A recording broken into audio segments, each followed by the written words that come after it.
Chapter 50. Kung paano kami nakauwi ng gabing yon ay wala na sa isipan ko. Tuluyan akong nilamon ng hilo at panghihina na ang pakiramdam ng kama sa aking likuran ay sapat na para ako'y makatulog. Ngayon ay bukas na ang aking mga mata sa marahas na mga sikat ng araw. Hinarang ko kaagad ang palad sa muka at binangon ang sarili. Nag-iinat habang nakatingin sa banyagang paligid. Ang kulay rosas na mga pader ng aking kwarto ay napalitan ng puti at maginhawang abo. Ang aking mga puting unan ay napalitan ng asul. My eyes drifted farther and towards an unfamiliar set of heavy drapes, an abstract triptych canvas, and a small coffee table. Ang abuhan na nasa ibabaw nito ay mukhang gamit na. Gamit base sa mga upos na naroon. Where was I?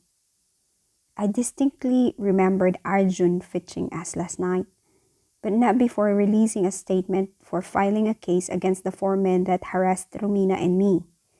Nasa wisyo pa ako dahil tanda ko pa ang mga mura ni Jerome. Habang detalyadong nagsasaad sa isang abogado. I remembered us taking the route to our estate, then to Romina's. After that? Nada. So where was I exactly? Isang panaginip lamang bang sinagupan ni Jerome ang mga lalaking yon at ang pagdidemanda sa kanila ay nauwi sa walang katarungan? But then I frowned at the large comfy shirt I'm wearing and underneath, it was my cute Hello Kitty shorts. Nothing feels wrong in my body, excluding the pounding in my head, of course. Marahan kong tinulak ang comforter at bumaba ng kama. Patingin-tingin ako sa mga munting disenyong naririto habang tinutungo ang pintuang palabas. Laking gulat ko na lamang nang mapasok sa isa pang silid. Ngunit mas nagulat ako sa nakita. The bedroom was connected with this study room. Monochromatic shades of wood encased the interior. And in the middle of the room was Gab. He's sleeping, looking very uncomfortable in that one-seater sofa. Para bang nananaginip lamang ako, ngunit kay bilis ng tibok ng aking puso. Ang makita siyang naririto ay nakapagpapigil ng aking hininga. Nung isang araw ay narito siya, ngunit wala pa yatang 24 oras ay nakabalik na siya ulit. He's here again, in flesh. I tried to remain calm, but that was turning near impossible. How was it deemed possible that he was at the other side of the country yesterday, and now here he was again by my side?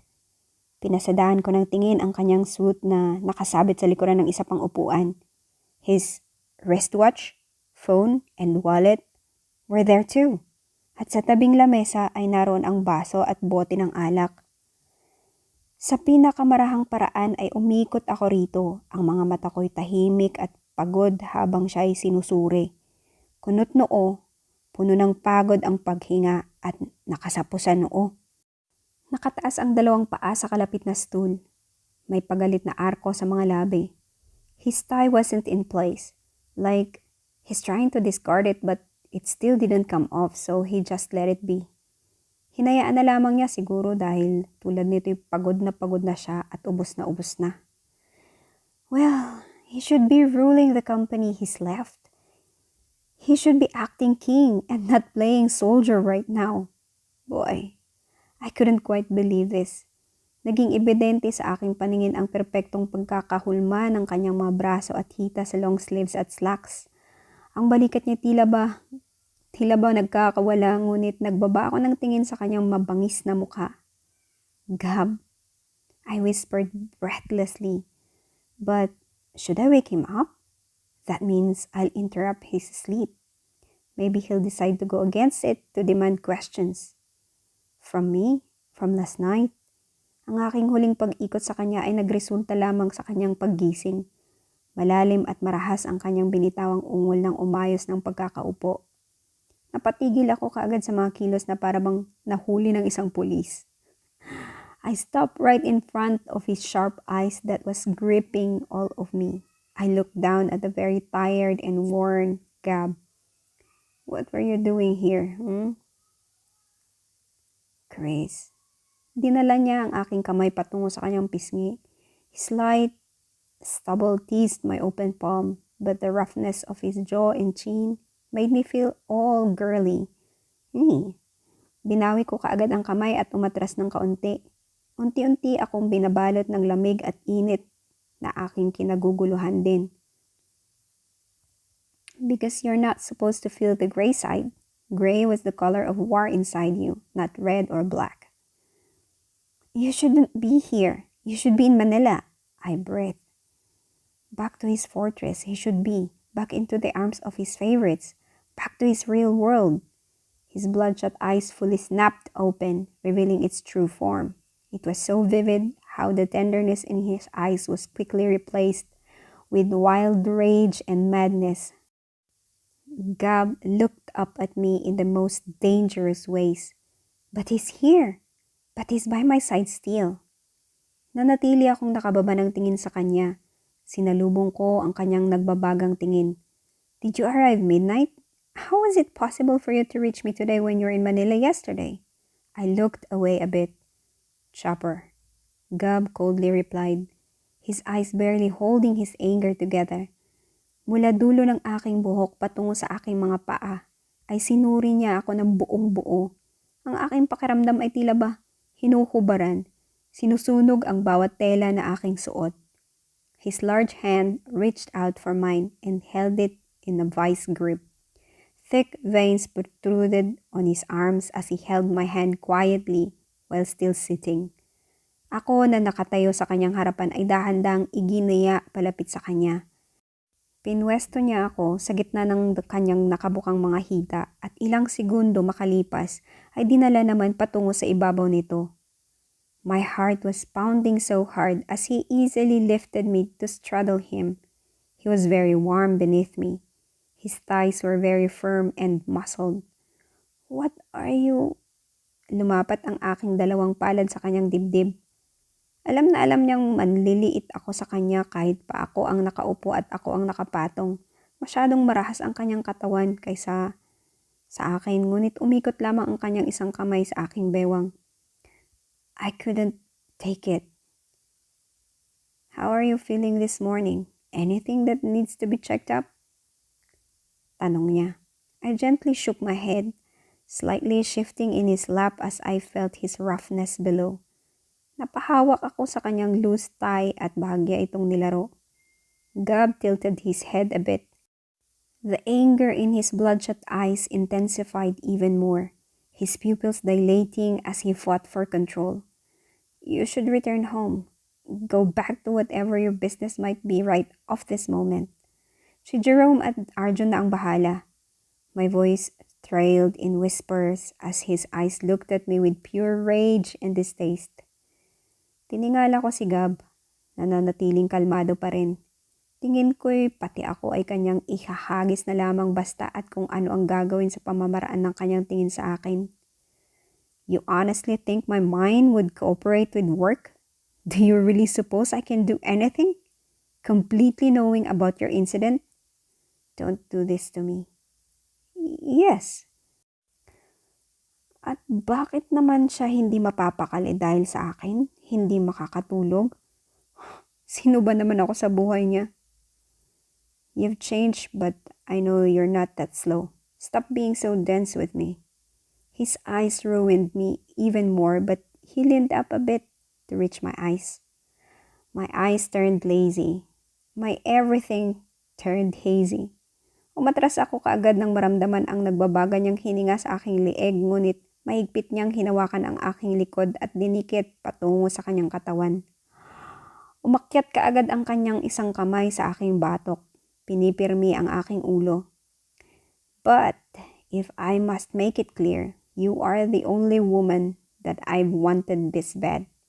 I need you so bad in my life. You make my head dizzy. You shake my world. And you made me so fucking crazy last night. He breathed dangerously on my ear. There, he said it. Like a password that I wanted to know about so much.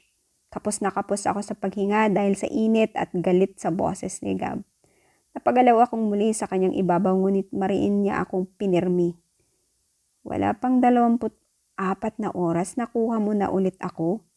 Isang tawag lang ay hindi ko na kinaya. Ganon ako kababaw. Ganon ako kabaliw, Chris. Yes, I knew.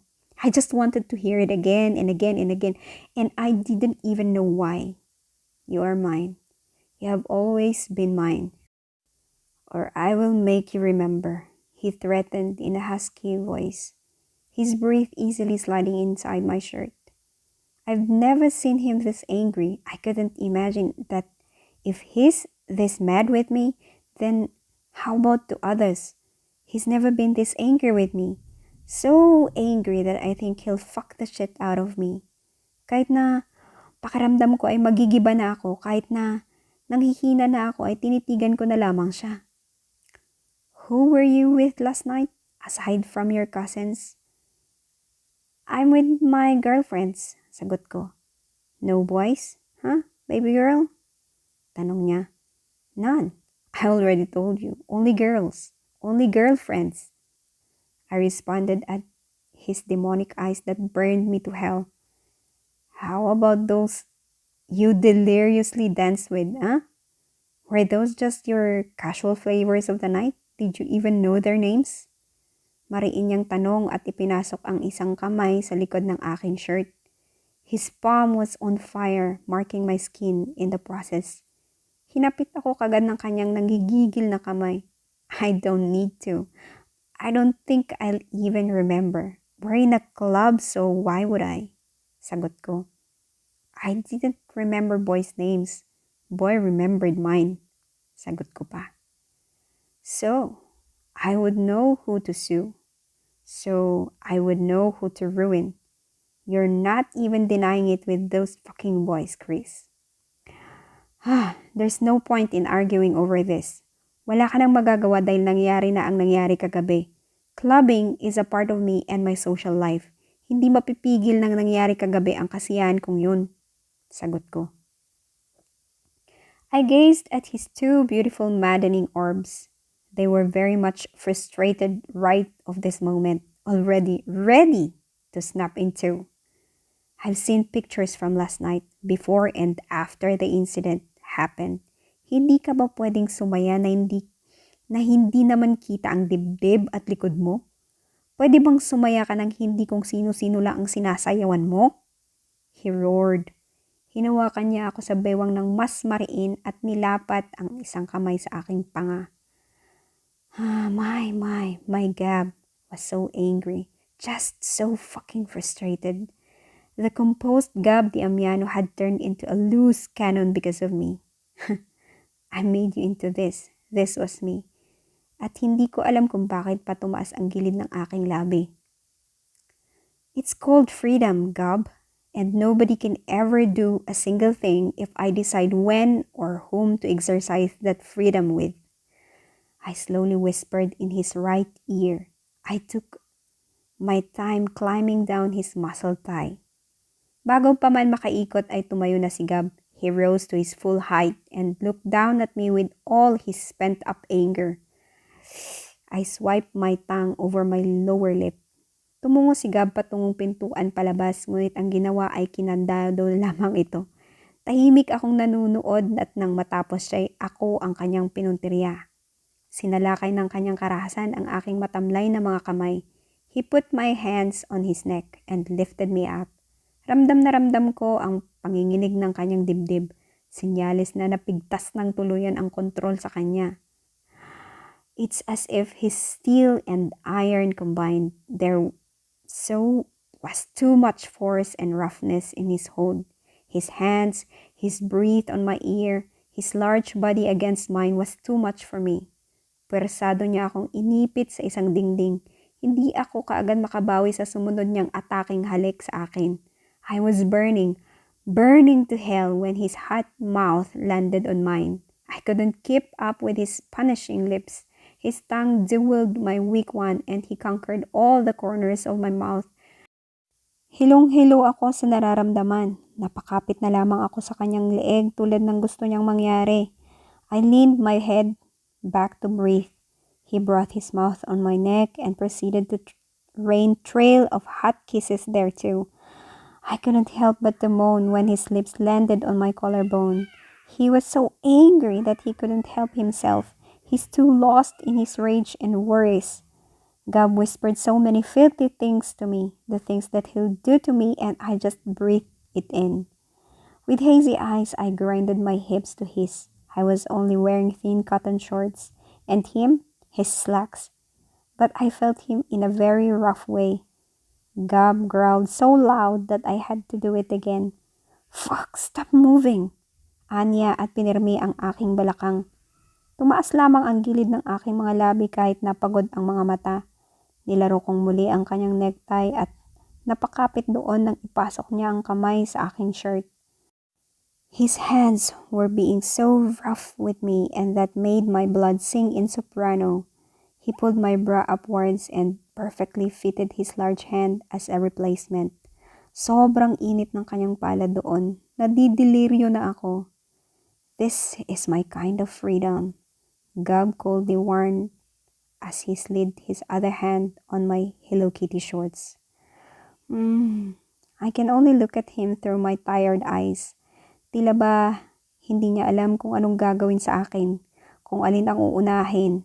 He wants this access for a long, long time, and now that he has it, he couldn't control himself from so much frustration.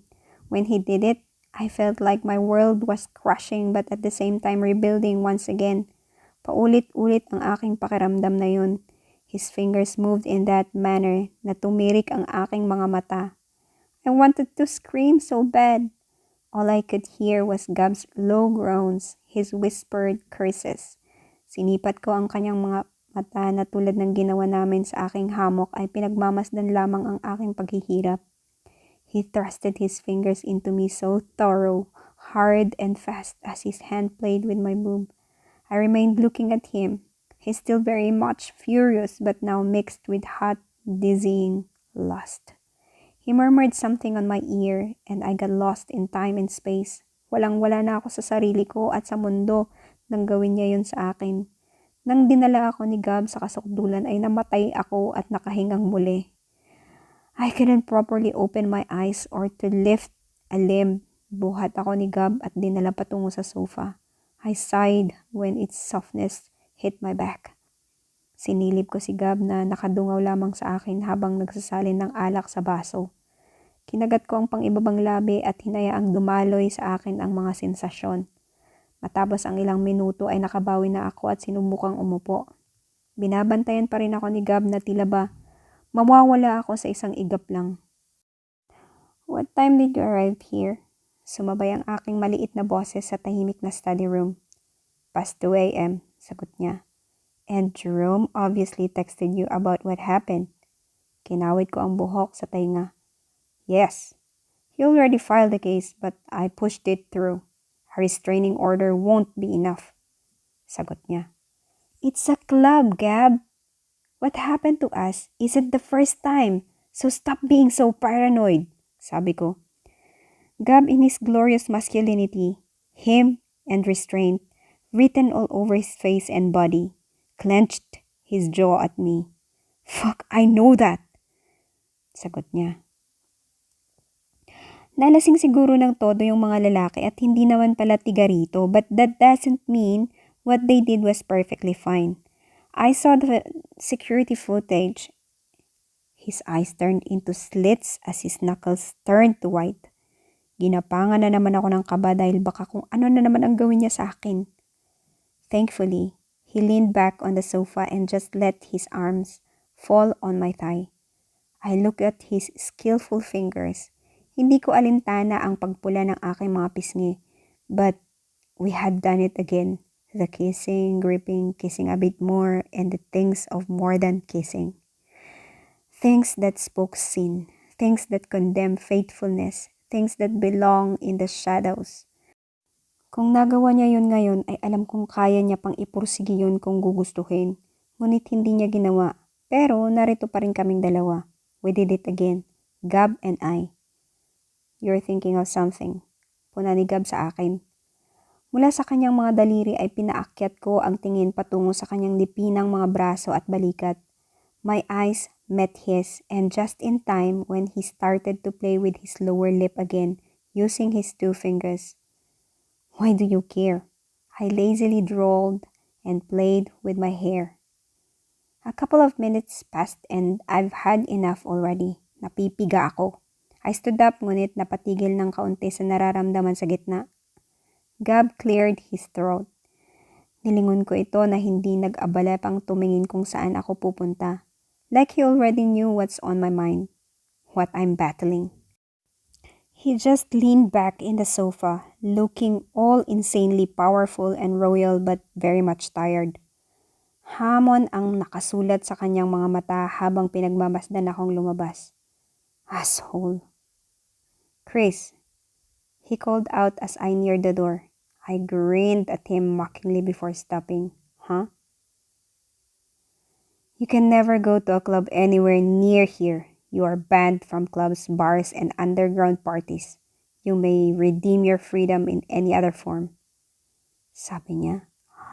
Nanigas ang aking pagngisi, humigpit ang aking ngiti at sa tingin ko'y lumabas ang aking matutulis na ngipin. Fucking asshole. Lumisan na ako nang hindi ito nililingon. Before finally going out, I decided to shower. There were unopened bottles of shampoos and body wash. There was an unused toothbrush and even a wash and wipes for ladies. Sumimangot tuloy ako habang nasa loob. Did Gab usually have stocks of this for his conquest for the night? Bote-bote ba ang nauubos niya dahil ganun na lamang kung pagpalit ng babae? I suddenly remembered the picture frame in his office and my God! I remember that 17-year-old girl too who has a crush on him. Well, allegedly to him dahil tatlo silang magkakapatid na hindi napangalanan. But still, what the hell, right? That asshole of the year.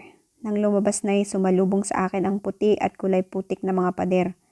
The walls and corners had only minimal designs and installations, and I already assumed Gab didn't stay here often.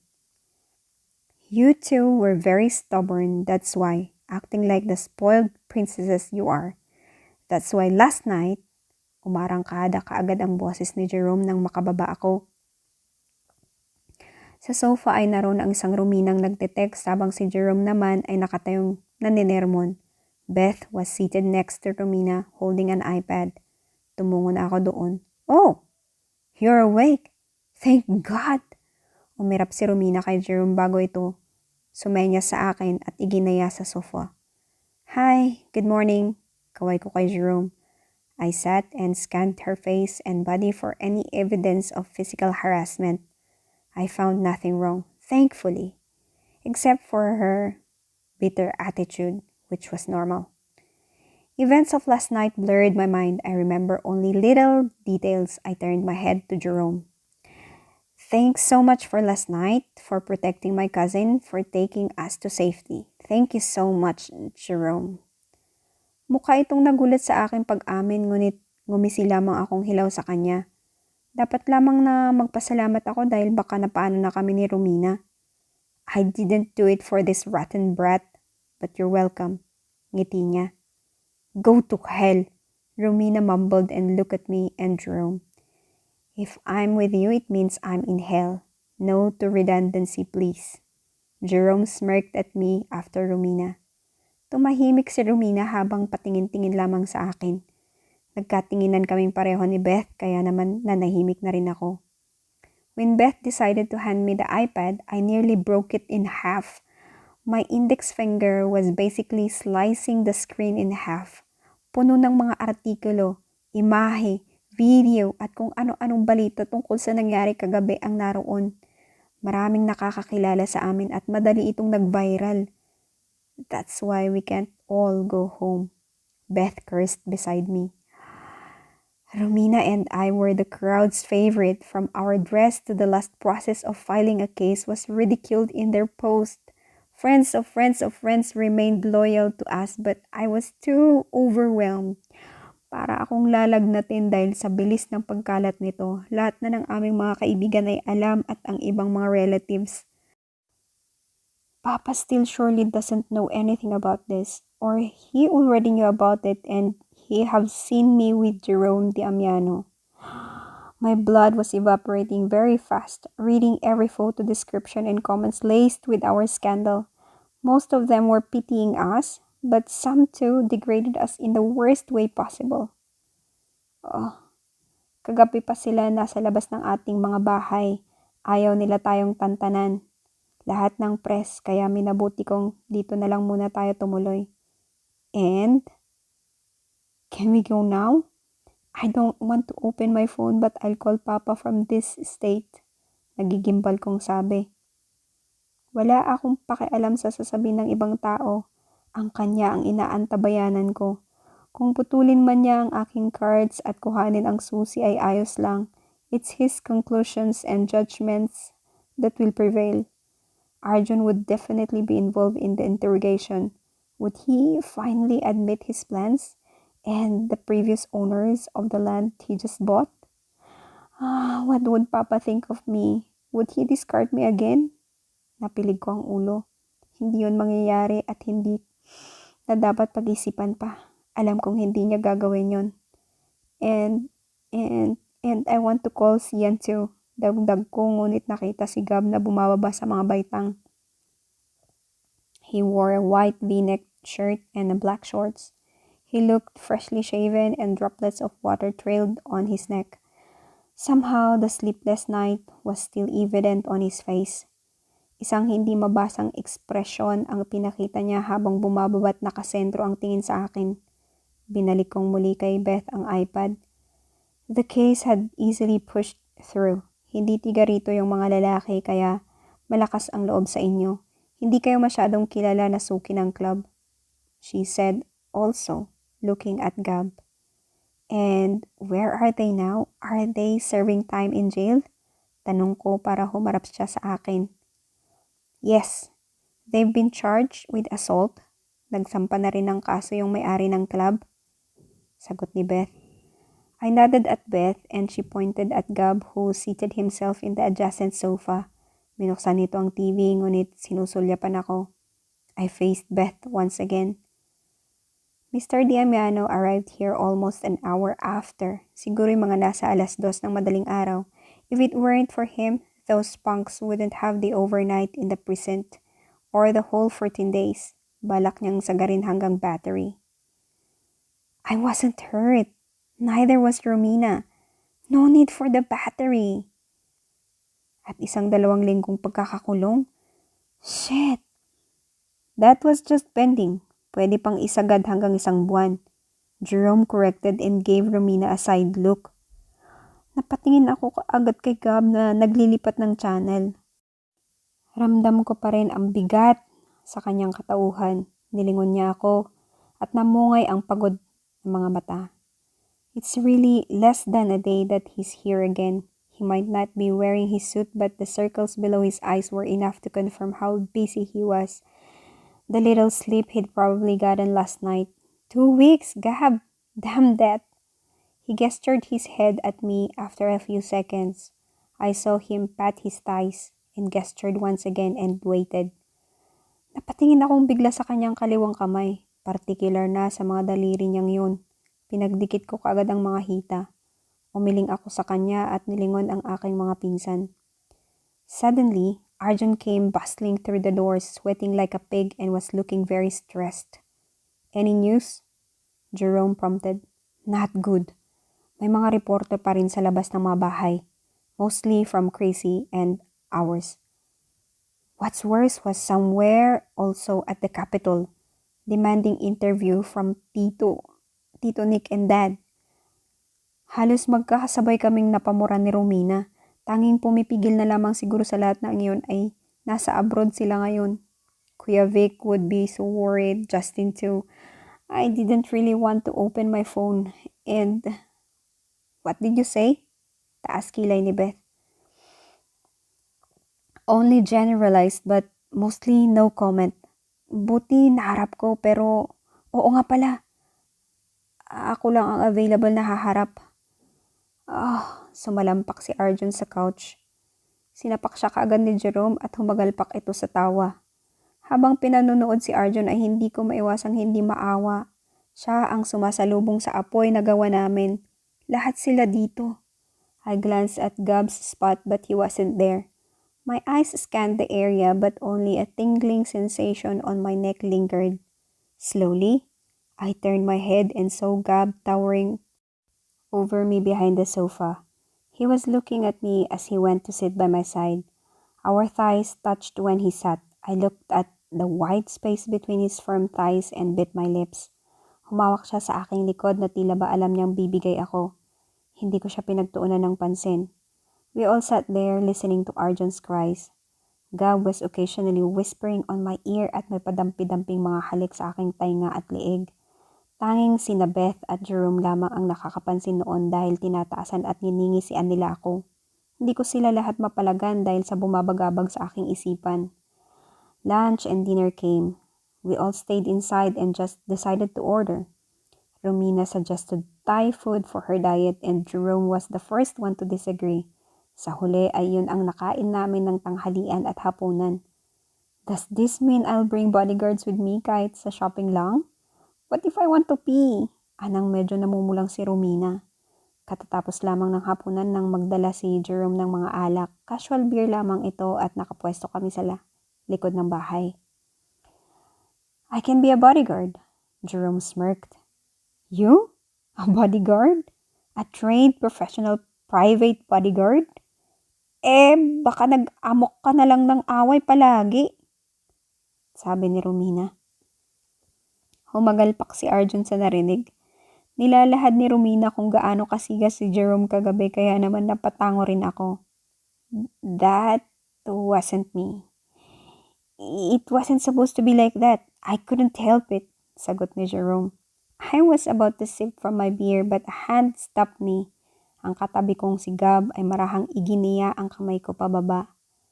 Your face is already turning red. I don't like you drinking too much. Bulong niya sa aking tainga habang kaswal na nakikipagtawanan sa iba. Pinagbawalan mo na nga akong mag-club, pagbabawalan mo pa akong uminom, bulong ko pabalik. His deep chuckle resonate on my chest, leaving its marks. Bahagyang tumigas ang kanyang dibdib na halos sandalan ko na. I sat up straight. And why you couldn't help it? Taas kilay ni Beth. Man, if you're there, you would never to. Ayaw na ayaw kong nakakakita ng babaeng nababastos. Jerome dodged my curious little cousin and faced Arjun. I was at another party, sagot ni Arjun. Party at Melody's Panty? Sagot naman ni Romina. Humalakhak kaming girls. Jerome cheered too. Pulang-pula kaagad si Arjun. Dahil, hindi naman sa alak pero dahil totoo. Melody. A hand caressed my thighs and my laughter died into smiles. Nilingon ko si Gab na tahimik at nangingisi lamang. Bahagya na ring mapula ang kanyang leeg. Wala ka bang work ngayon? Didn't you just fly back to Manila to do business? Marahan kong tikhim. Are you worrying for me? Sagot niya. No, I'm just asking. Binalik ko ang tingin sa harap. Nag-aamok na ngayon si Jerome. Okay then, ask me more. I like it when you do that, Chris. Saad ni Gab. Napahawak ako sa liig ng bote ng aking beer. Sumigid na naman ang kanyang kamay at pinigilan ako. Napakunot ako ng noo nang may maalala. Who's on your picture frame? On your office? Sa sobrang hina ng aking mga bulong ay hindi ko sigurado kung maririnig ba niya. Tanging katahimikan lamang ang bumalot sa kanya, ang tawanan ng grupo sa kanyang likod. See? See that? I didn't know if the alcohol was the one talking but I pushed myself away from him. Kaagad naman niya akong hinila patungo sa kanya. It's my Chris. His husky voice penetrated me. Napalunok ako at nag-angat ng tingin dito. Nananahimik na naman siya ngunit tamad na nakangiti na tila ba tuwang-tuwa sa aking bagong kaalaman. Liar. I breathed on his neck. A low groan escaped his throat, and he softly chuckled. He's lying! Pero mabilis nitong tinampot ang cellphone na nakapatong sa table. Binuksan niya yon at pinakita sa akin ang wallpaper. This is you? Halik niya sa aking noo. It was me. Hindi ko alam kung saan niya yun kuha pero nakahilig ako sa isang kama, suot ang t-shirt na ubod ng laki sa akin. My hair was everywhere. My eyes looked a bit puffy from sleep and I might have morning breath at that time, but I was smiling in the photo. Yung unang ngiti sa kagigising na umaga. Matamlay, simple, masaya. How can you say that this photo is the one on your office? You're lying again. Ngunit hindi na sigurado ang aking bintang. I bet he know that too because he just lazily smiled at me. His hooded eyes displaying too much of his soul. My index finger swiped over the screen, easily gaining access to his accounts. Walang Facebook, Messenger at kung ano-ano. I opened his inbox first. I'll take you there for myself. You want that? Marahan niyang bulong. Hindi ako pinagbabawalan. There was a bunch of transaction records, messages from his secretary, invites, and mine. The recent one was just Jerome from last night. You are jealous with the picture frame? With the photo of you? Gab kissed my shoulder blades as he let me inspect his phone. When was that taken? Bali wala kong sabi habang nagtitingin pa rin. 3 years ago. He kissed my nape. Shiver ran through me but I pursed my lips. And since when did you have it? Tanong ko ulit. For 3 years he'd been with that picture? Of me? Sinipat ko ito. Tila ba babagsak na ang talukap ng kanyang mga mata, ngunit hinilig lamang niya ang noo sa aking leeg. Like he's the one intoxicated by me. That he's so full of me but he wants more. Since you left, 3 years. I've had it with me for 3 years. Sagot ni Gab. At dito na po muna natin tatapusin ang ating pagbabasa sa ngayon. Kung nagustuhan mo ang episode natin ngayon, pahit naman ng like button dyan. At mag-comment na rin down below. At kung hindi ka pa nakapag-subscribe sa aking channel, hit the subscribe button at bell all para ma-notify ka pag meron na tayong bagong kabanata. Maraming salamat sa pakikinig at hanggang sa muli.